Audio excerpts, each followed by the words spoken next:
स्वागत है दोस्तों आप सभी का आपके अपने YouTube चैनल जी से जीनियस में। आज से मैं इसमें एक सीरीज शुरू करने वाला हूं जिसमें मैं आपको एसएससी जीडी की 2026 का जो मैथ का पेपर होने वाला है उसकी मैं प्रैक्टिस सेट कराऊंगा। तो आप इस चैनल को जरूर सब्सक्राइब कर लीजिए और दोस्तों के साथ भी शेयर कर दीजिए। आज का जो मैं पेपर आपको सॉल्व कराने वाला हूं ये है 4 फरवरी 2025 को हुआ था शिफ्ट 1 में। तो इसका मैं मैथ का मैं डिटेल में सॉल्यूशन कराऊंगा, तो वीडियो के लास्ट तक जरूर बने रहिएगा। 28, 60, 120 और 135 का एलसीएम फाइंड करना है। लासापा इसमें फाइंड करना है। एलसीएम इसमें फाइंड करना है तो एलसीएम हम निकाल सकते हैं कंबाइन करके 28, 60, 120 और 135 से। लेकिन इससे भी आसान तरीके से आप बिना सॉल्व करे ही से निकाल सकते हैं इसका आंसर। वो कैसे? एलसीएम होता क्या है? एलसीएम होता है लीस्ट कॉमन मल्टीप्लायर।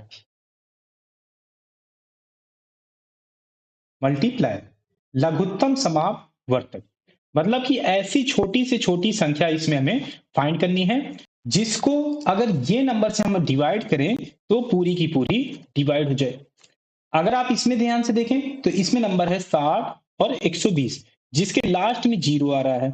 तो ऐसा एलसीएम आएगा, नंबर उसमें ऐसा एलसीएम में आएगा कि उसके लास्ट में एक जीरो होगा तभी वो 60 या 120 से डिवाइड हो सकता है। तो लास्ट में जीरो जरूर आएगा जो भी एलसीएम होगा। तो इसमें आएगा, ये है केवल ऑप्शन 2 में जिसमें जीरो आ रहा है, तो इसे हमें सॉल्व करने की भी जरूरत नहीं पड़ेगी, हम ऑप्शन 2 ऐसे ही करेक्ट कर सकते हैं। तो जब ऐसा नंबर हो तो आप ऐसे ही डायरेक्ट ट्रिक से ये लगा सकते हैं, ऑप्शन इसमें करेक्ट कर सकते हैं। आप इसे चेक करिएगा, यही आपको आंसर मिलेगा। नेक्स्ट क्वेश्चन बताता हूं। एक व्यक्ति कोलकाता से अहमदाबाद तक 9 किलोमीटर प्रति घंटे की गति से जाता है और उसी मार्ग से 18 किलोमीटर प्रति गति से वापस आ रहा है, कोलकाता वापस लौट आता है। पूरी यात्रा में उसकी औसत गति किलोमीटर प्रति घंटा में क्या होगी, ये फाइंड करना है।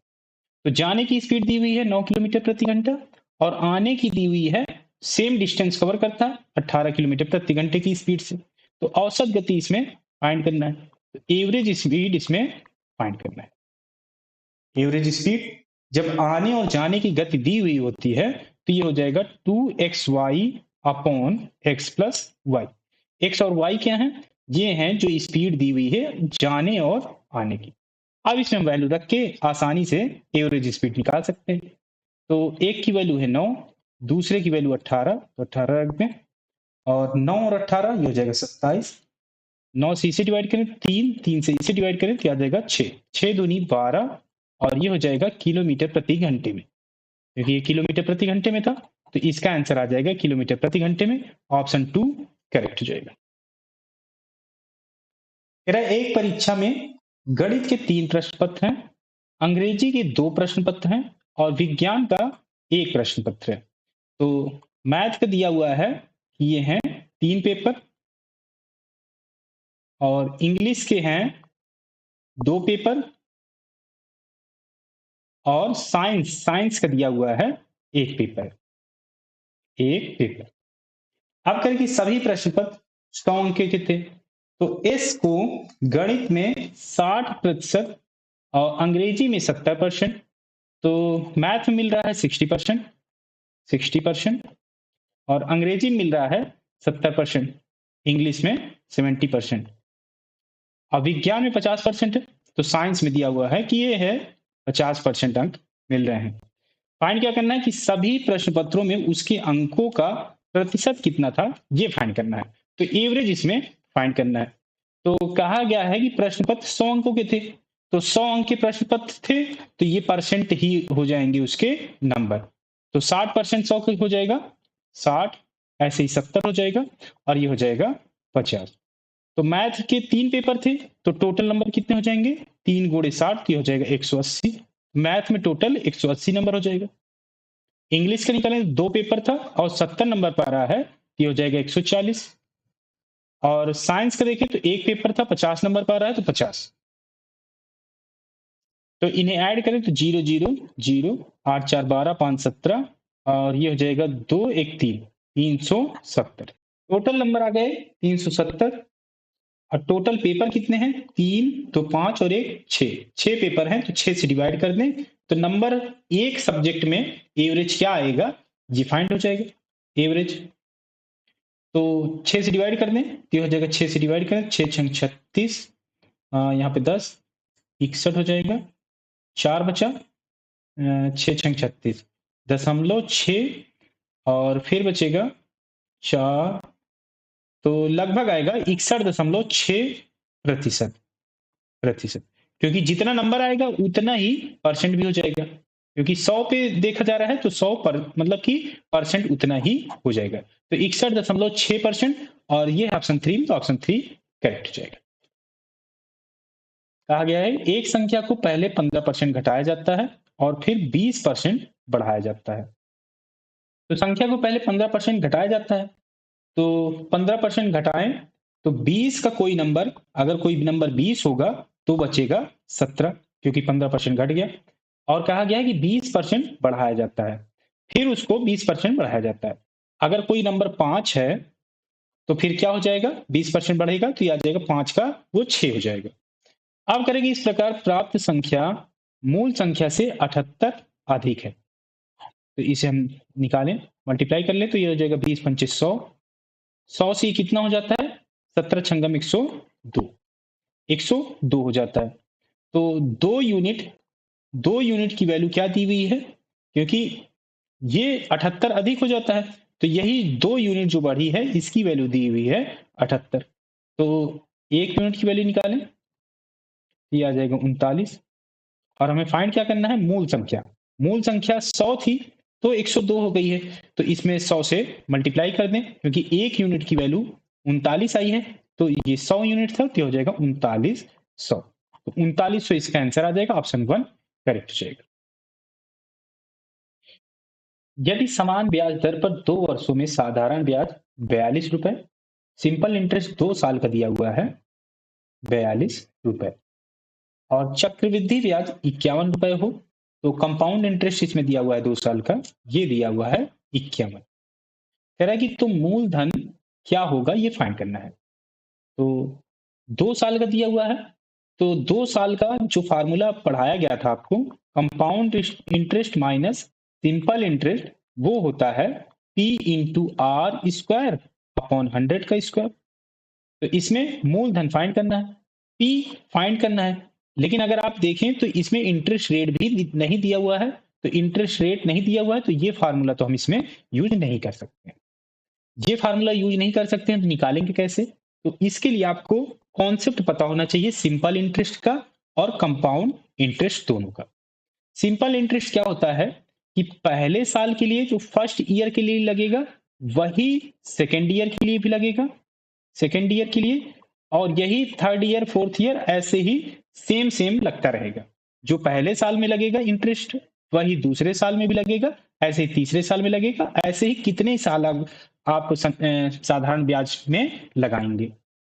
कंपाउंड इंटरेस्ट में क्या होता है, कंपाउंड इंटरेस्ट में फर्स्ट ईयर के लिए तो सिंपल इंटरेस्ट के बराबर होता है, सेकेंड ईयर में क्या होता है, सेकेंड ईयर में होता है जो सिंपल इंटरेस्ट पहले साल लगा, सिंपल इंटरेस्ट जो पहले साल लगा प्लस जो इस पर ब्याज हुआ, पहले साल के लिए कुछ ब्याज होगा, मान लेते हैं अगर वो x है तो इस पर ब्याज के ऊपर जो ब्याज लगेगा वो इसमें ऐड हो जाता है दूसरे साल के लिए, दूसरे के लिए।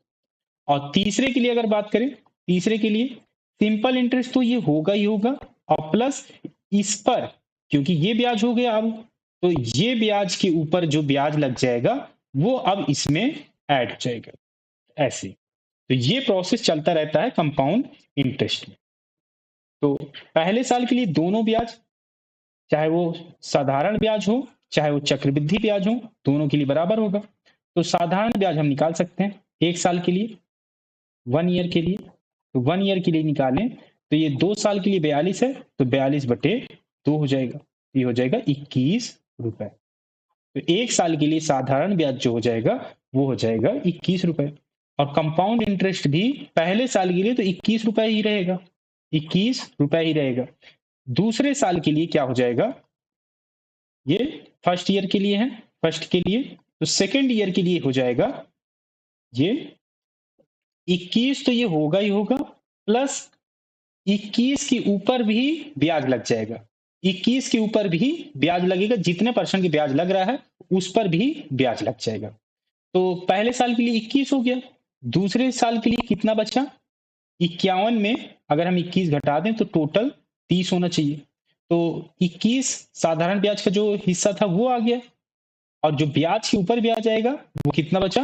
9, क्योंकि 21 और 9 30 हो जाएगा। तो ब्याज के ऊपर जो ब्याज होगा वो होगा 9 रुपए। 9 रुपए, ये 9 रुपए किसके कारण आया है? ये 21 रुपए ब्याज के कारण आया है। ये 21 रुपए ब्याज के कारण आया है। तो अगर हम 1 रुपए की वैल्यू निकालें, 1 रुपए ब्याज की वैल्यू निकालें, 1 रुपए ब्याज की वैल्यू निकालें, तो उसका जो मूलधन होगा वो हो जाएगा 21/9। और फाइंड क्या करना है? 21 रुपए का, क्योंकि एक साल का 21 रुपए है, तो 21 रुपए का हमें फाइंड करना है। तो 21 रुपए का निकालें तो 21 से इसमें मल्टीप्लाई हो जाएगा। 21 से मल्टीप्लाई करें, 3 से ये कटेगा तो आ जाएगा 7, 3 से ये कटेगा तो आ जाएगा 7, तो ये हो जाएगा 49 रुपए। तो जो मूलधन होगा वो हो जाएगा 49 रुपए, और ये ऑप्शन 2 में, तो ऑप्शन 2 करेक्ट हो जाएगा।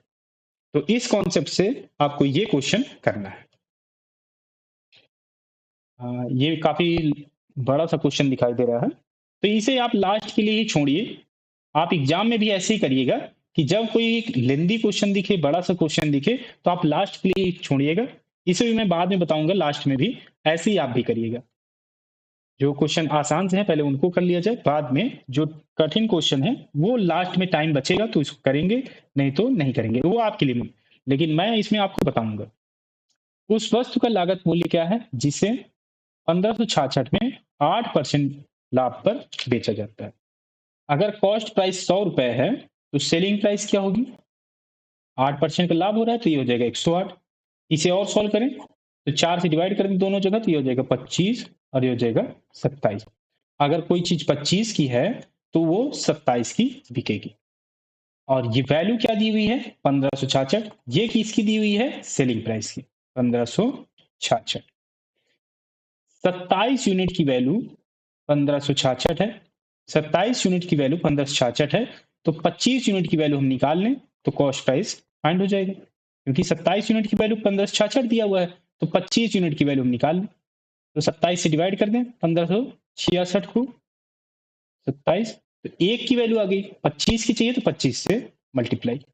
सॉल्व करें तो 3 से पहले डिवाइड कर लें तो आ जाएगा 9, 3 से इसे डिवाइड करें 5, 22 3 का 66, 9 से और डिवाइड करें तो 9 बचे 45, बचा 72, 9 अठे 72, ये हो जाएगा 58 गुणे 25, 58 गुणे 25, 25 को लिख सकते हैं क्योंकि कैलकुलेशन हमें आसान से बनाना है, तो 58, 25 को लिख सकते हैं 100/4, ये हो जाएगा 5800, 5800/4, तो ये हो जाएगा 14 चौके 56, और बचे 200, 200, ये हो जाएगा 1450, 1450 इसका आंसर आ जाएगा, ऑप्शन 3 करेक्ट हो जाएगा।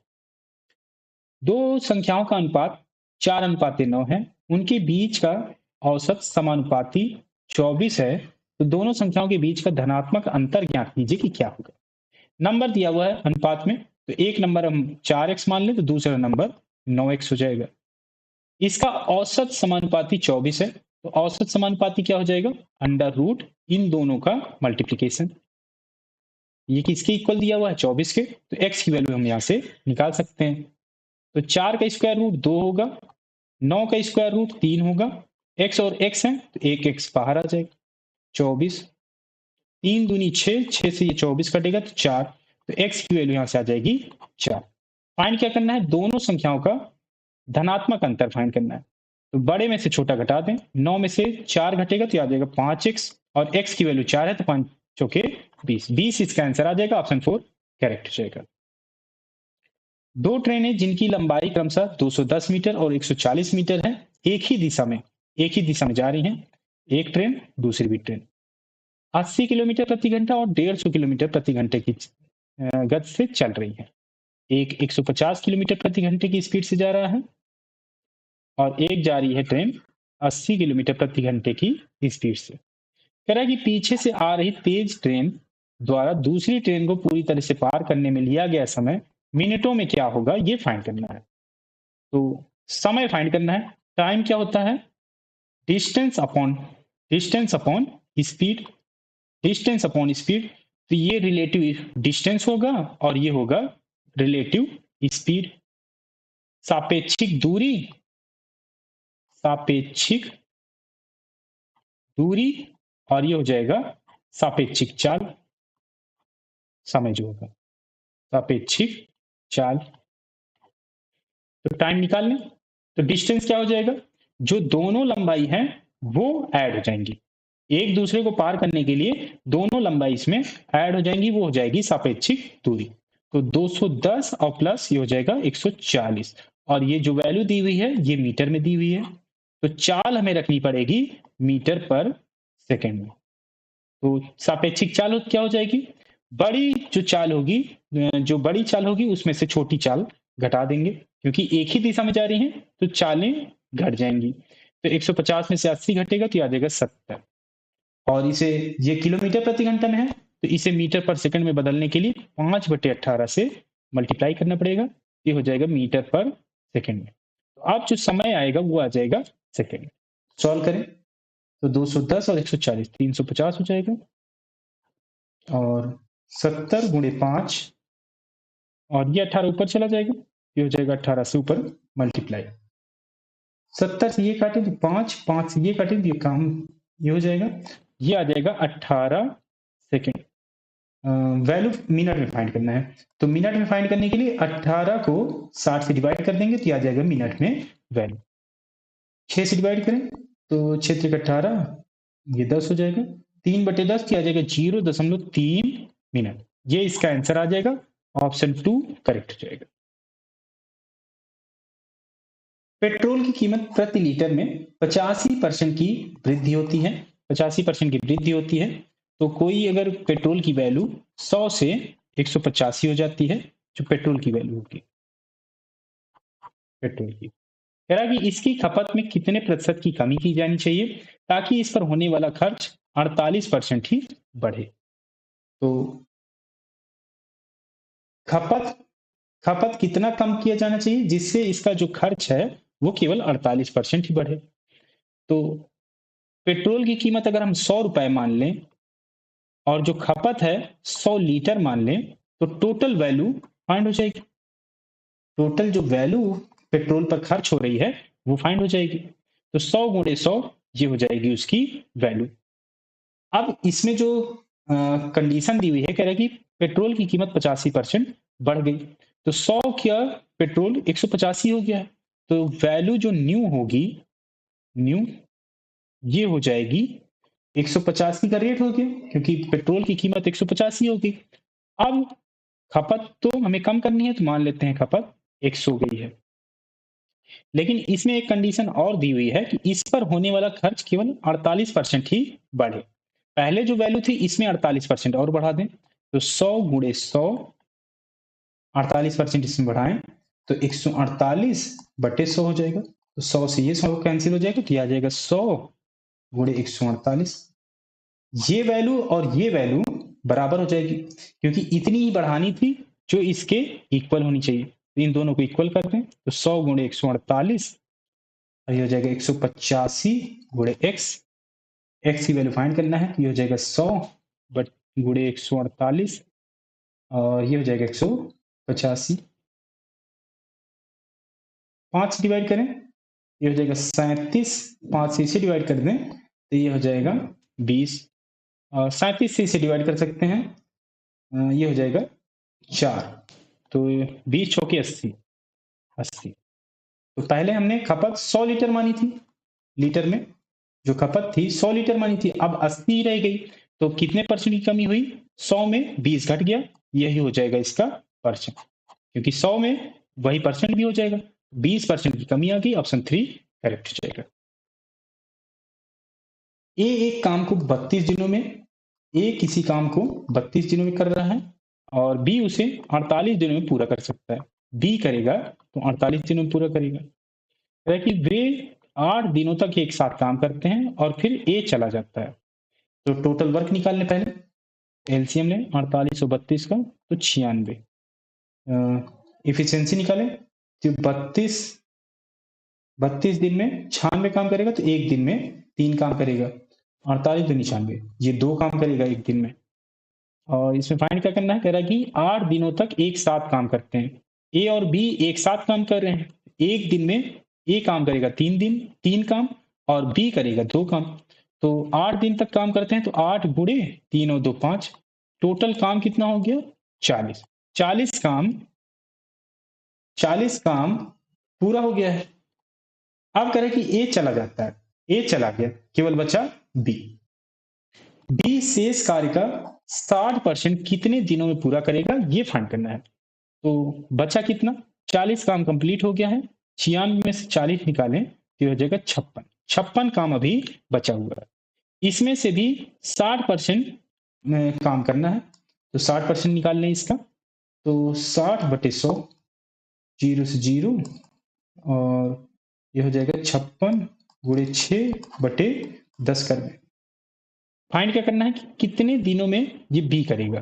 तो एक दिन में बी 2 काम कर रहा है, तो 56 गुणे 6/10, और डिवाइड कर दें अगर 2 से, क्योंकि एक दिन में 2 काम कर रहा है, तो इतने दिन लगेंगे उसे काम करने में।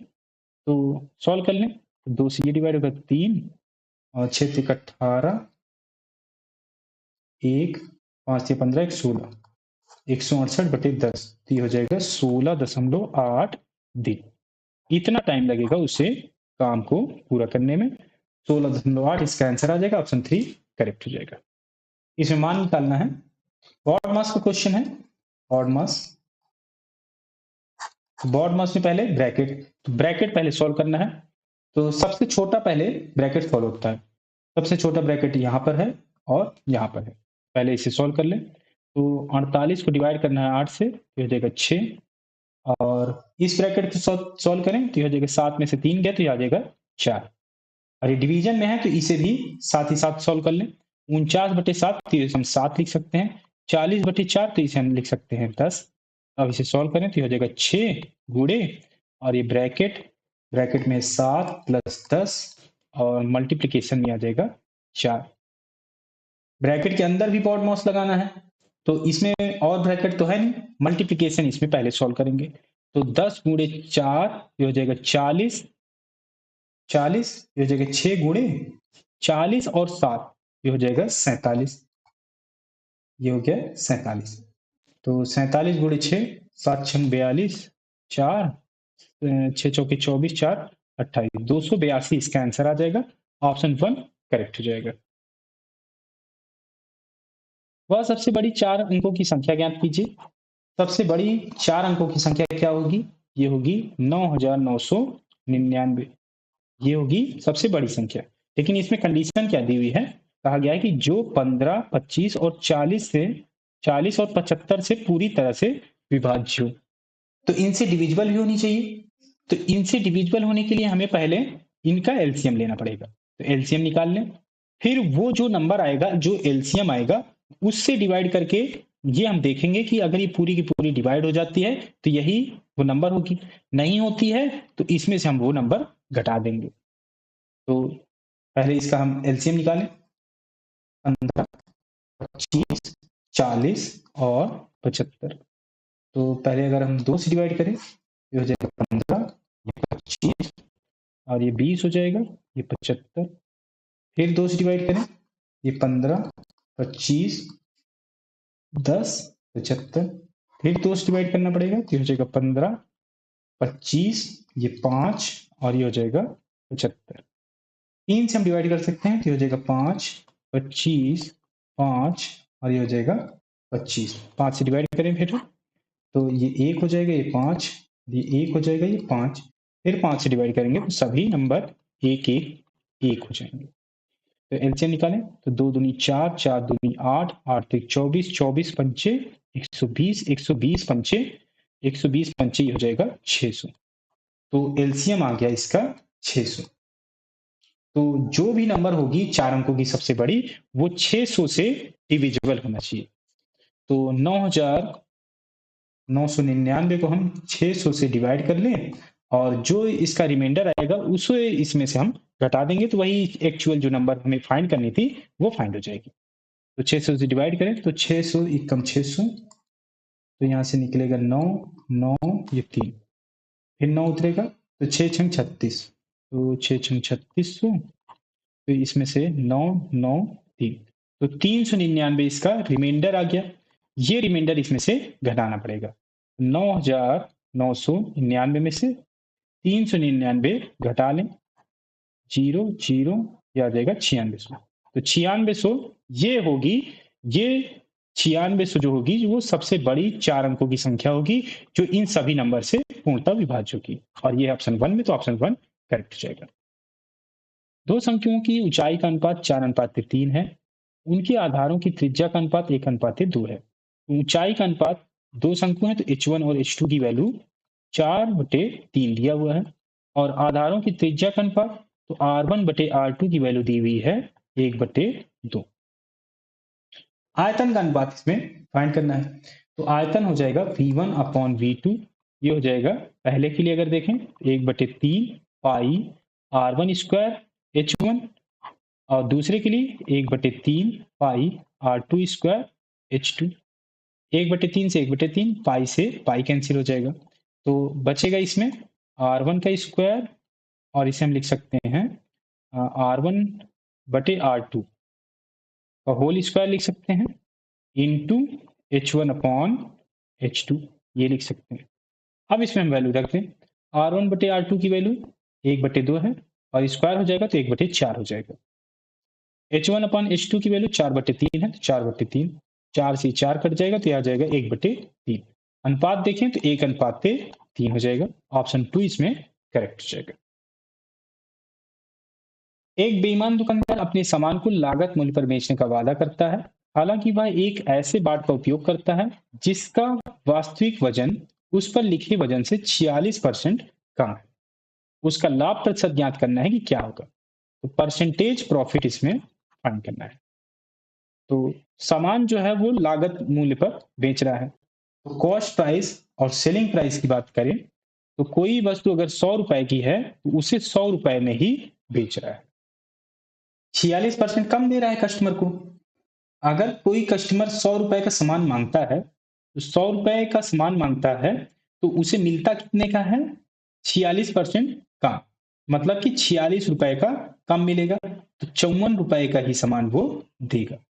उसे तो 54 रुपए का खरीद होगा, लेकिन उससे कस्टमर से कितना लेगा, 100 रुपए, क्योंकि 46% कम दिया है तो 46 रुपए का उसने कम दिया है। लागत तो उसकी 54 रुपए हुई, लेकिन कस्टमर से 100 रुपए ले रहा है। अब इसे हम सॉल्व कर ले, तो कॉस्ट प्राइस 54 की है, लेकिन उसे बेच रहा है 100 रुपए में, परसेंटेज प्रॉफिट निकाल लें, तो SP minus CP upon CP into 100, तो SP हो जाएगा 100 माइनस CP 54, CP 54 गुड़े ये 100, सॉल्व कर लें, ये हो जाएगा 46/27, और ये हो जाएगा 100, तो नहीं सॉरी ये 54 है, 2 से डिवाइड कर दें तो ये हो जाएगा 23, और ये हो जाएगा 27, तो ये हो जाएगा 2300/27, तो 27 से डिवाइड कर दें, 27 चौके 108, 216, तो ये हो जाएगा 8, अब बचा यहाँ पे 14, 140 हो जाएगा, तो 27 पंचे 135, 85, 5/27, इतना परसेंट आ जाएगा इसका आंसर, 85 सही 5/27, ये है ऑप्शन 2 में, तो ऑप्शन 2 करेक्ट हो जाएगा। गोपाल, अक्षय और अतुल का औसत वजन 46 किलोग्राम है। गोपाल, अक्षय, तो अक्षय को हम AK से लिख लें, अतुल को AT से लिख लें। इनका औसत वजन 46 है, तो तीनों का योग क्या हो जाएगा, 46 गुणे 3, तो हो जाएगा 4 3 12, ये हो जाएगा 138 किलोग्राम, तो तीनों का जो टोटल वेट हो जाएगा वो हो जाएगा 138 किलोग्राम। कह रहा है कि यदि गोपाल और अक्षय का औसत वजन 40 किलोग्राम है, गोपाल और अक्षय को AK से लिखे हैं, इनका औसत वजन दिया हुआ है 40, तो इनका टोटल वजन निकालें तो 40 दूनी 80 किलोग्राम हो जाएगा। और क्या दिया हुआ है कि अक्षय और अतुल, अक्षय और अतुल, अक्षय को AK अतुल को AT से लिखे हैं। इनका औसत वजन 45 किलोग्राम है, तो दोनों का टोटल वजन निकालें तो 45 दूनी 90 किलोग्राम हो जाएगा। तो फाइंड क्या करना है, अक्षय का वजन फाइंड करना है, अक्षय का वजन इसमें फाइंड करना है। तीनों का योग इसमें 138 है। अगर हम इन दोनों को देखें, इन दोनों का अगर हम ऐड कर दें तो इसमें गोपाल, अक्षय और अतुल आ जाएंगे, लेकिन एक एक्स्ट्रा अक्षय, तो ये जो एक्स्ट्रा अक्षय है यहां से हम निकाल लेंगे अक्षय का टोटल वेट। अगर इन दोनों को हम ऐड करें तो ये हो जाएगा 90 और 80 170 किलोग्राम।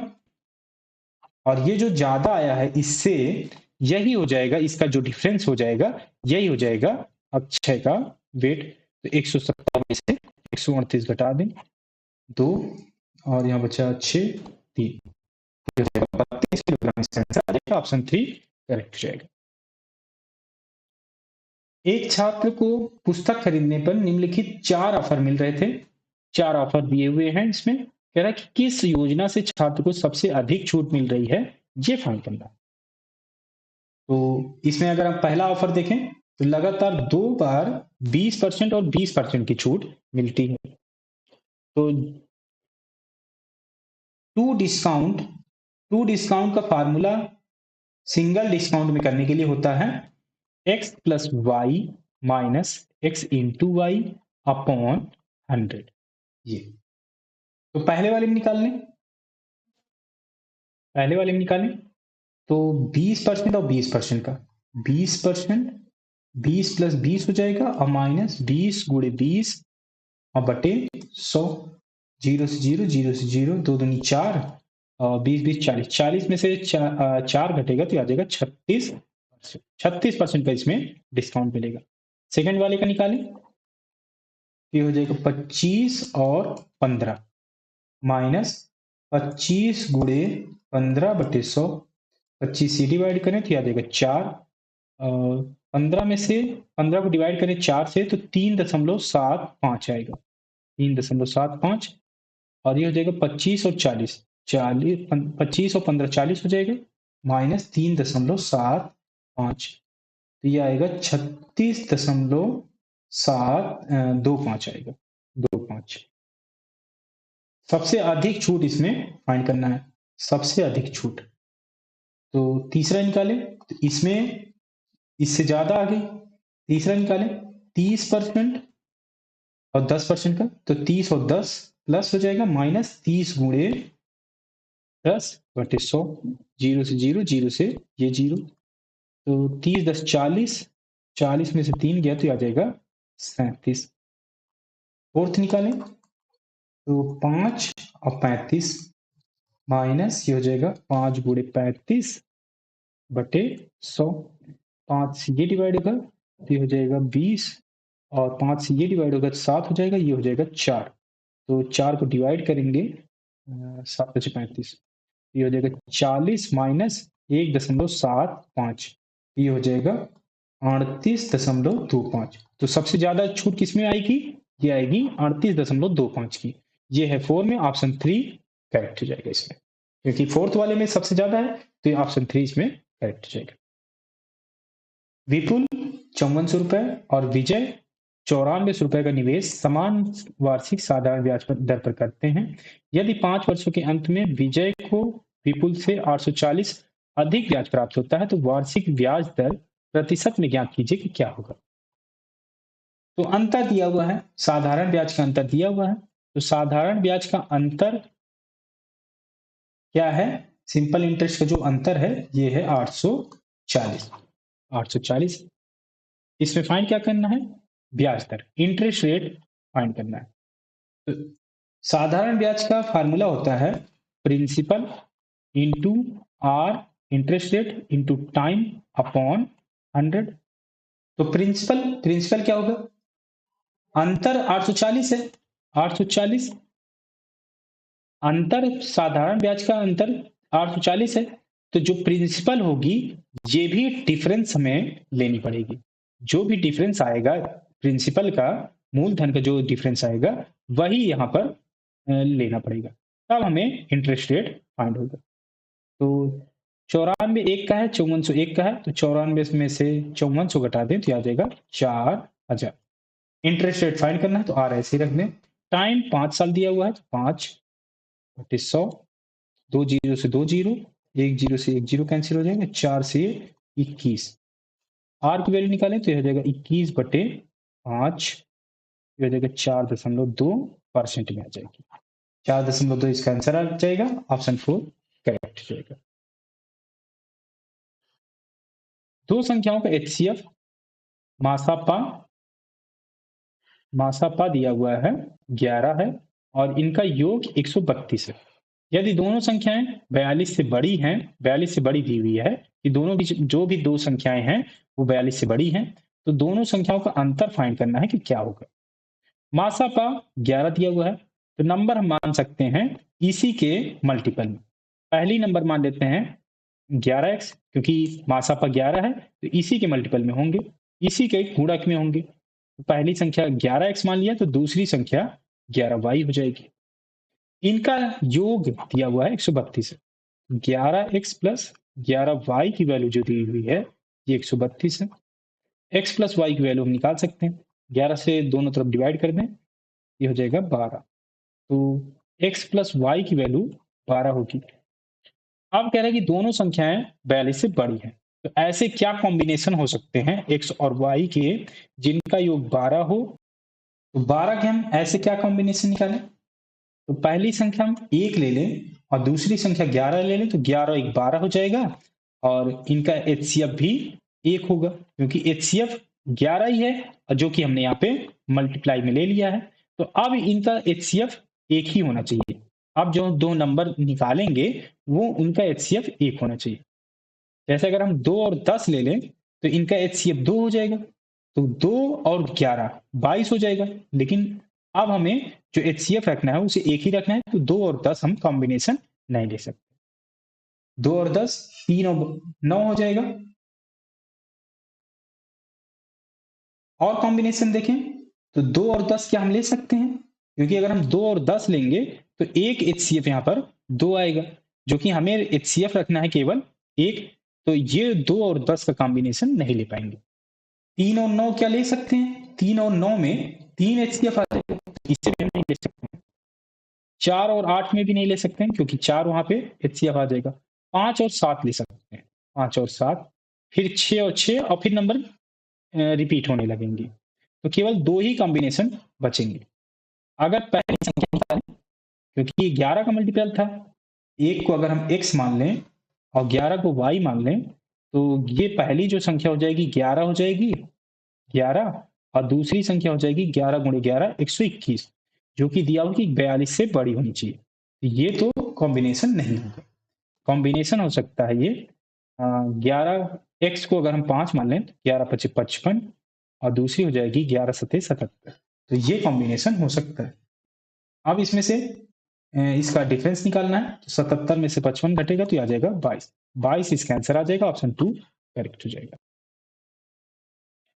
16 और 48 के तीसरे समानुपाती का मान क्या होगा ये फाइंड करना है। तो समानुपाती थर्ड प्रोपोर्शन इसमें फाइंड करना है। थर्ड प्रोपोर्शन फाइंड करना है, मान लेते हैं x, तो ये हो जाएगा 16/48 और ये इक्वल हो जाएगा 48/x। x की वैल्यू फाइंड करना है तो x की वैल्यू निकाल लें, क्रॉस मल्टीप्लाई करें तो 48 गुणे 48 और ये आ जाएगा 16, 16 से ये डिवाइड हो गया तो हो जाएगा 16 या 48, 48 या 144, तो जो तीसरा समानुपाती होगा ये हो जाएगा 144, ऑप्शन 1 करेक्ट हो जाएगा। तो इसमें 20 ही क्वेश्चन आए थे, मैंने एक क्वेश्चन पीछे छुड़वा रखा था वो भी बता देता हूँ। क्वेश्चन नंबर 6 था सर, हाँ जी बस। तो आप भी ऐसे ही करिएगा जैसे मैं करवा रहा हूँ, कि लास्ट में ही जब देखिए कि बहुत लेंदी हो रहा है तो इसे आप लास्ट के लिए छोड़िएगा, कि बाद में अगर टाइम बचेगा तो आप इस तरह क्वेश्चन करिएगा। कह रहा कि मंदार के 2 पोते हैं, मंदार के दो पोते हैं, केतन और तुषार। केतन और तुषार। 11 वर्षीय केतन को, 11 वर्ष का केतन है, को मंदार की संपत्ति से कुछ पैसा मिला, ठीक है।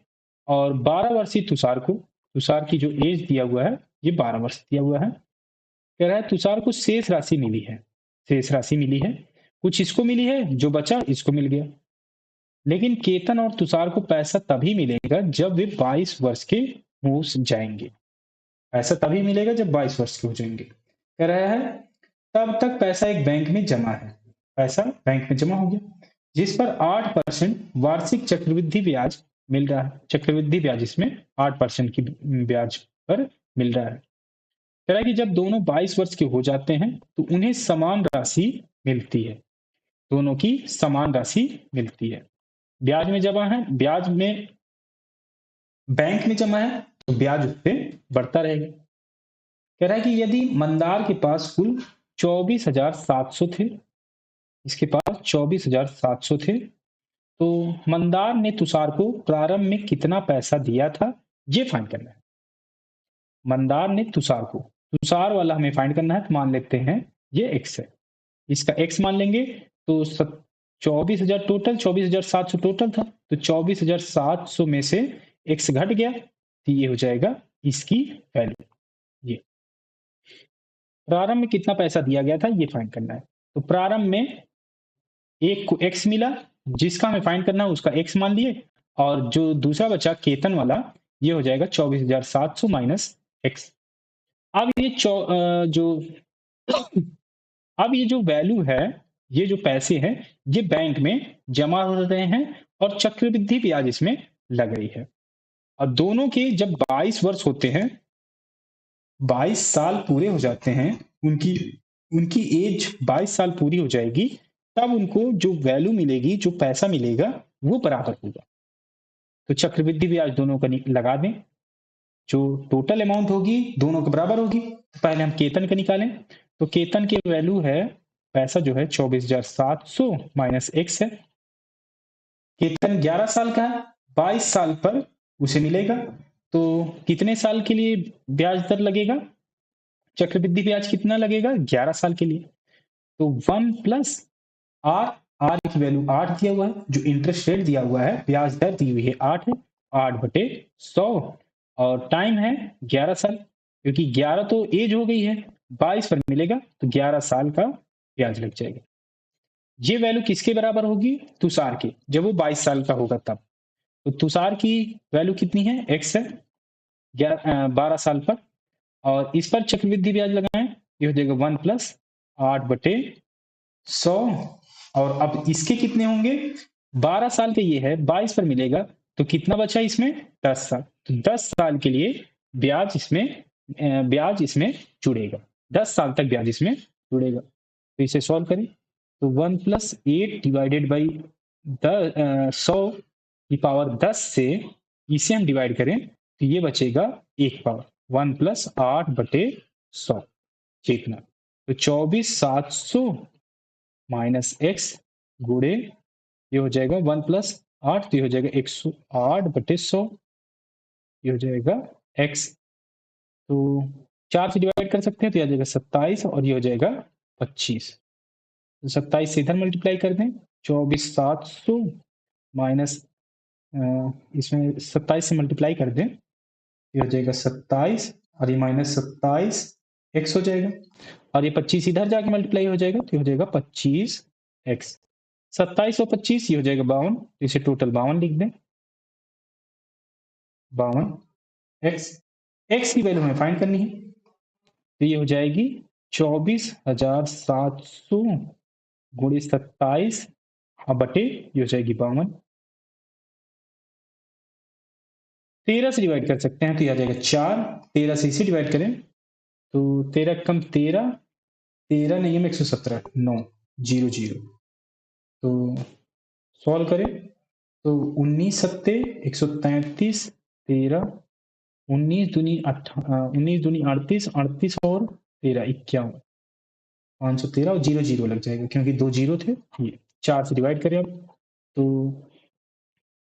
4 से डिवाइड करें तो 12 चौके 48, 48 यहाँ 35, 8 चौके 32, 32 यहाँ बचा 100, 25 चौको 100, 12,825। ये है ऑप्शन 3 में, तो ऑप्शन 3 करेक्ट हो जाएगा। तो x की वैल्यू आ गई 12,825 और ये ऑप्शन 3 में, तो ऑप्शन 3 करेक्ट हो जाएगा। तो ऐसे आपको क्वेश्चन सॉल्व करना है। तो इसमें आए हुए सभी क्वेश्चन मैंने आपको करा दिए हैं। अगर ये वीडियो आपको अच्छी लगी हो तो लाइक करिए, दोस्तों के साथ शेयर करिए और सब्सक्राइब करना बिल्कुल मत भूलिए, क्योंकि ऐसे वीडियो मैं आपके लिए लाता रहूंगा। तो आप चैनल को सब्सक्राइब कर लीजिए और दोस्तों के साथ भी शेयर कर दीजिए।